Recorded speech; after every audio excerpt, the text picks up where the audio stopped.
Hello दोस्तों, welcome to money stocks. तो इस वीडियो के अंदर हम लोग बात करने वाले हैं मल्टीपल स्टॉक्स के बारे में। तो चलिए सबसे पहले हम लोग बात करेंगे रिलायंस के बारे में। तो रिलायंस का अगर आप आज के दिन का परफॉर्मेंस देखोगे तो ऑलमोस्ट हमें 2% की रैली रिलायंस इस कंपनी के अंदर नजर आ चुकी है एंड 2309 रुपये की क्लोजिंग नजर आ चुकी है। मैंने पहले ही आपके साथ शेयर किया था, अगर दोस्तों मार्केट हमें रिकवर होगा ना तो मैक्सिमम फंडामेंटल स्ट्रॉन्ग कंपनीज के अंदर हमें रिकवर नजर आएगा। मैक्सिमम मार्केट जब तेजी आएगा तो जो फंडामेंटल स्ट्रॉन्ग कंपनीज होगा ना उन कंपनीज के अंदर भी तेजी नजर आएगा।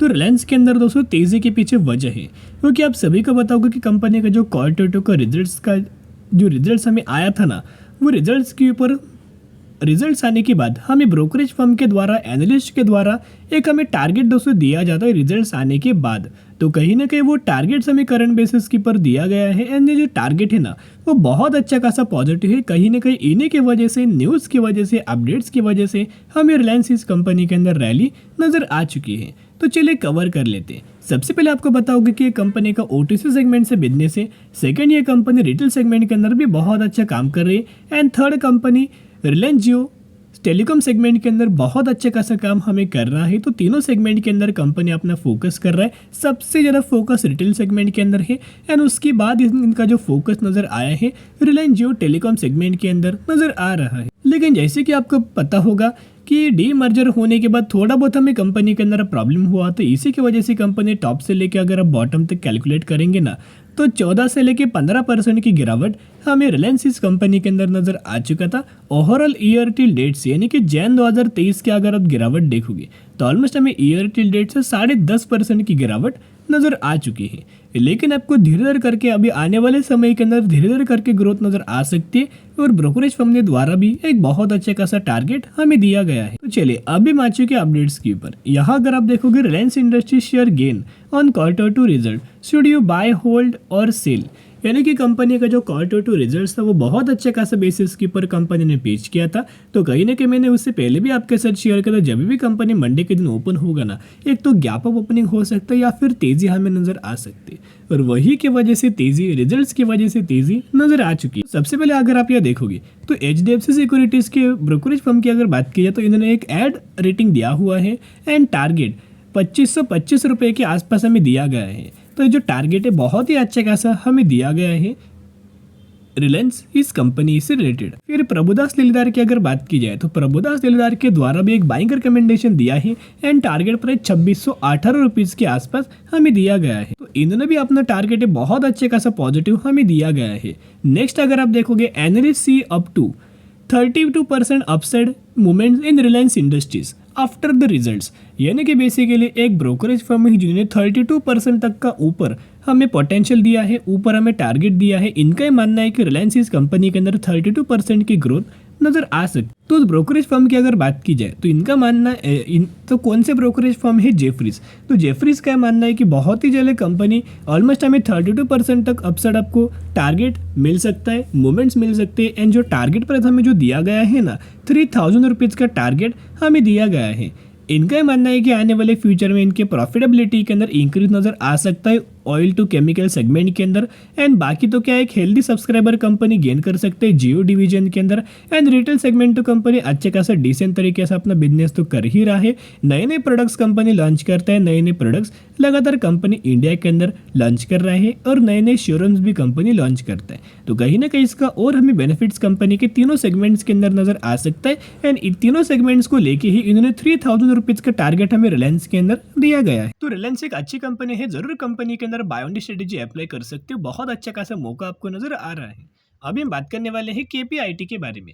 तो केपीआईटी की अगर बात की जाए तो हमें क्यों कंपनी के अंदर 5% की तेजी नजर आया। आज के दिन कंपनी के अंदर 5% की रैली नजर आ चुकी है एंड 1187 रुपीज के आसपास हमें क्लोजिंग नजर आ चुका है। तेजी के पीछे दो रीजन है, सबसे पहले मार्केट का रीजन एंड सेकंड जो कंपनी का रीजन है क्वार्टर टू का रिजल्ट। यस, बहुत ही कम लोगों को पता है कि केपीआईटी कंपनी का आज के दिन में क्वार्टर टू रिजल्ट्स था। तो किस तरीके से कंपनी ने परफॉर्म किया है चलिए हम लोग बात कर लेते। तो चलिए अभी हम आ चुके रिजल्ट्स के ऊपर। यहाँ अगर आप देखोगे जितने भी आपको नंबर्स निकल के आ रहे हैं ना वो रुपीज एंड मिलियंस के अंदर ये नंबर से मैं आपके साथ करोड़ के अंदर कन्वर्ट करके शेयर करना चाहूंगा। ये आप देख सकते हो। सबसे पहले सेम क्वार्टर का पिछले साल का रिजल्ट से, पिछले क्वार्टर का और ये इस क्वार्टर का रिजल्ट से। जहाँ कंपनी का टोटल इनकम अगर आप देखोगे तो पिछले साल 36 करोड़, पिछले क्वार्टर में 44 करोड़, इस क्वार्टर में 50 करोड़। तो जहां आपको ईयर बेसिस भी एंड क्वार्टर बेसिस भी ग्रोथ इनके टोटल इनकम के अंदर नजर आ चुकी है। फिर कंपनी का अगर आप प्रॉफिट बिफोर टैक्स देखोगे तो कंपनी का जो प्रॉफिट बिफोर टैक्स है ना वो 8 करोड़ पिछले साल, पिछले क्वार्टर में 9 करोड़ एंड इस क्वार्टर में 11 करोड़। तो जहां आपको ईयर बेसिस भी एंड क्वार्टर बेसिस भी प्रॉफिट बिफोर टैक्स के अंदर भी ग्रोथ नजर आ चुकी है। फिर कंपनी का अगर आप प्रॉफिट फॉर द पीरियड देखोगे तो पिछले साल 6.5 करोड़, पिछले क्वार्टर में 7.6 करोड़, इस क्वार्टर में 8.4 करोड़। तो यहाँ भी आपको ईयर बेसिस भी एंड क्वार्टर बेसिस भी ग्रोथ नजर आ चुकी है। एंड लास्ट हम लोग डिस्कस करने वाले हैं कंपनी का अर्निंग पर शेयर यानी कि ईपीएस के बारे में। तो अर्निंग पर शेयर 2.44 से बढ़ के 2.83, 2.83 से बढ़ के 3.11, यानी कि यहाँ भी आपको ईयर बेसिस भी एंड क्वार्टर बेसिस भी ग्रोथ नजर आ चुकी है। ओवरऑल कंपनी का परफॉर्मेंस अगर आप दोस्तों देखोगे ना, बहुत ही कमाल का कंपनी ने परफॉर्म किया है। कहीं ना कहीं इसी की वजह से 5% की रैली नजर आया, लेकिन actual during the market company 6 से 7% की तेजी हमें शो कर रहा था। इससे पहले भी मैंने बहुत बार आपके साथ शेयर किया था कंपनी बहुत अच्छा है, एक शानदार तरीके से रैली आपको नजर आ सकती है, अभी गिरावट के अंदर मिल रही है। ये गिरावट बिल्कुल भी मिस मत करना, आने वाले सालों में बहुत ज्यादा पछताने वाले हो। जिन लोगों ने गिरावट के अंदर फायदा उठाया बाइंग के, उन लोगों को करंटली बेनिफिट मिल रहा होगा। यानी कोई शॉर्ट टर्म बेसिस के ऊपर बाइंग रिकमेंडेशन मैंने बिल्कुल भी आपके साथ शेयर नहीं किया था। मैं लंबे समय के हिसाब से दोस्तों हर कंपनी के बारे में हम लोग बात करते रहते हैं। बुरी कंपनी के बारे में हम लोग नहीं बात करते, जो अच्छे कंपनी होता है ना, जो लंबे समय के लिए होल्ड करने के लायक होता है, उन्हीं कंपनीज के बारे में हम लोग बात करते रहते हैं। अगर आप इनका म्यूचुअल फंड्स का सितंबर महीने का डेटा अगर आप देखोगे तो म्यूचुअल फंड्स के द्वारा 25 म्यूचुअल फंड्स की बाइंग एंड 15 म्यूचुअल फंड्स की सेलिंग नजर आ चुकी है। मैक्सिमम के अंदर लगातार म्यूचुअल फंड्स के द्वारा खरीदारी नजर आ रही है। साथ में जो आपको केपीआईटी का रिजर्व्स नजर आया हुआ है ना, वो रिजर्व्स के अंदर कंटिन्यूअसली जंप है। तो 780 करोड़ से बढ़ के 938 करोड़, 938 करोड़ से बढ़ के 1040 करोड़, 1040 करोड़ से बढ़ के 1381 करोड़। यानी कि अंदर रिजर्व्स के अंदर दोस्तों देखोगे कंप्लीटली रिजर्व्स के अंदर कंसिस्टेंटली ग्रोथ है।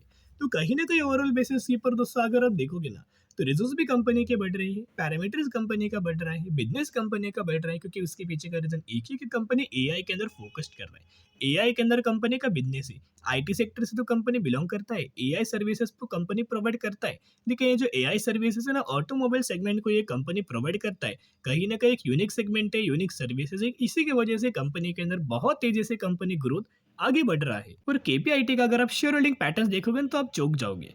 देखिएगा, सबसे पहले प्रमोटर्स के पास सिमिलर तरीके से होल्डिंग है। एफआईज अगर आप देखोगे पहले 20% के आसपास एफआईज होल्ड कर रहे थे, अभी ऑलमोस्ट हमें 25.5% के आसपास एफआईज होल्ड कर रहे हैं। डीआई तो ऑलमोस्ट स्टेबल है। पब्लिक अगर आप देखोगे ना 25% के आसपास पब्लिक होल्ड कर रहे थे, उन्होंने माल बेचा है, करंटली 21.5% के आसपास ये होल्ड कर रहे हैं।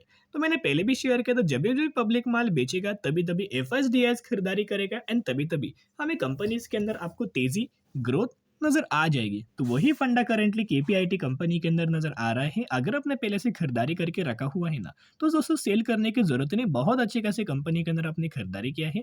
जरूर इस कंपनी को 5 साल, 10 साल, 15 साल, 20 साल इस तरीके से होल्ड करेंगे ना, तो बहुत ही अच्छे खासे कंपनी आपको रिटर्न प्रोवाइड करके दे देगा। अभी हम बात करने वाले हैं अवंती लिमिटेड के बारे में, जो कि 312 रुपए के आसपास ट्रेड कर रहे हैं एंड मैक्सिमम के अंदर 19,000% का रिटर्न कंपनी ने प्रोवाइड करके दिया हुआ है। सबसे पहले दोस्तों कंपनी का जो क्वार्टर टू रिजल्ट्स आया था ना, उस रिजल्ट्स के अंदर कंपनी ने क्या किया था, क्वार्टर बेसिस के ऊपर भी अच्छा परफॉर्म किया था, ईयर बेसिस के ऊपर भी अच्छा परफॉर्म किया था। साथ में रिजल्ट्स के साथ में कंपनी ने बोनस का भी अनाउंसमेंट किया था, रेशियो था 2:1, यानी कि अगर आपके पास इस कंपनी के 1 शेयर होंगे तो 1 के बदले 2 आपको इस कंपनी के अंदर शेयर मिलने वाला था। तो कहीं ना कहीं बोनस के साथ कंपनी ने क्वार्टर टू रिजल्ट भी नजर आया था, बहुत अच्छे खासा परफॉर्म किया था, अच्छी खासी कंपनी नजर आ रही है।